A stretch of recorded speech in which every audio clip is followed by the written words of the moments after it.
Well, certainly not a pleasant day to be outdoors. We've been looking at bitterly cold temperatures and wind chills running well below zero. And I think actual air temperatures tonight are also going to dip down below zero. The winds will get a bit lighter. That is good news.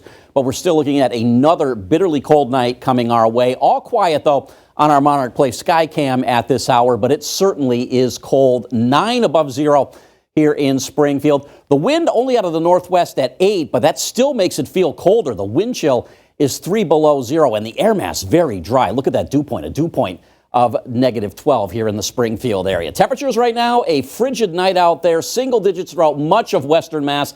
The exception is Springfield right now coming in at 11 degrees, but I think many of us tonight are going to see overnight lows dipping below zero. The wind's getting a bit lighter. That is good news, although Westfield still has a sustained wind coming in at 15. You factor that breeze in, it feels like 8 below zero in Westfield, feels like 13 below Westfield.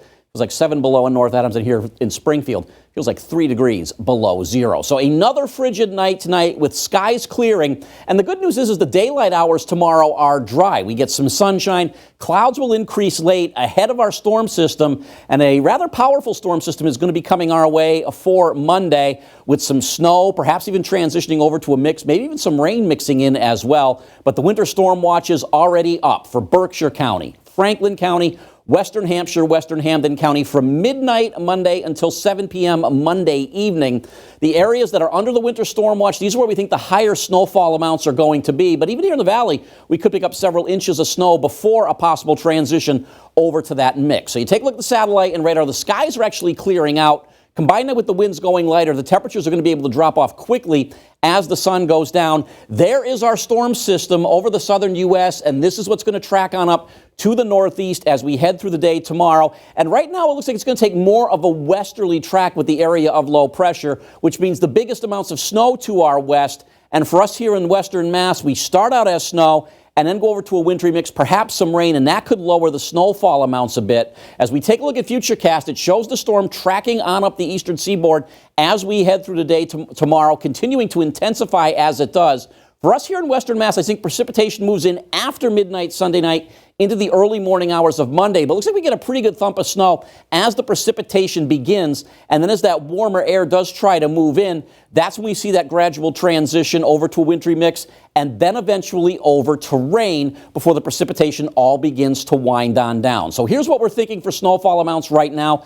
I think these numbers may need to come down if that westerly track continues. About 3 to 6 inches in the valley, the lower amounts here in the lower valley, higher amounts as you get up towards Northampton and Greenfield. You get into Berkshire County and along the east slopes of the Berkshires, about 6 to 12 inches. That's not out of the question that some of those higher elevations where they hang on to snow the longest could pick up over a foot of snow by the time this all begins to wind on down. But it's not just a precipitation component with this storm. There's also going to be a little bit of wind associated with the storm as well. And for the latest on that, let me send it back outside to my colleague, meteorologist Zach Duhayman. Zach, yeah, it looks like we're going to deal with a little bit of wind with this system as well.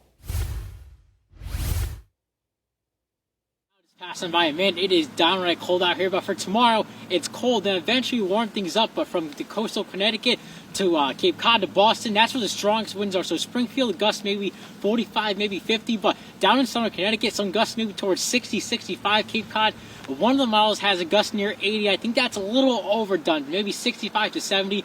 But the chances for some scattered to maybe widespread power issues along the Cape and maybe coastal Connecticut up here. A couple scattered power issues possible as that heavy wind and rain at that point probably comes in together. Again, the storm tracks over kind of right overhead from New York City, central Connecticut, maybe right towards Springfield. So it brings all that rain and wind kind of right up to our area. Luckily, not the strongest winds in our area, but coastal Connecticut seeing some major flooding potentially. Cape Cod, Long Island. So the entire East Coast, the Northeast Coast seeing a very high impact storm, whether it's rain, snow, ice, wind, or flooding. A lot to talk about in the full forecast coming up in a bit. We're going to send it back over to Dan or Don to wrap with the full forecast. Don, any more snow in the extended forecast?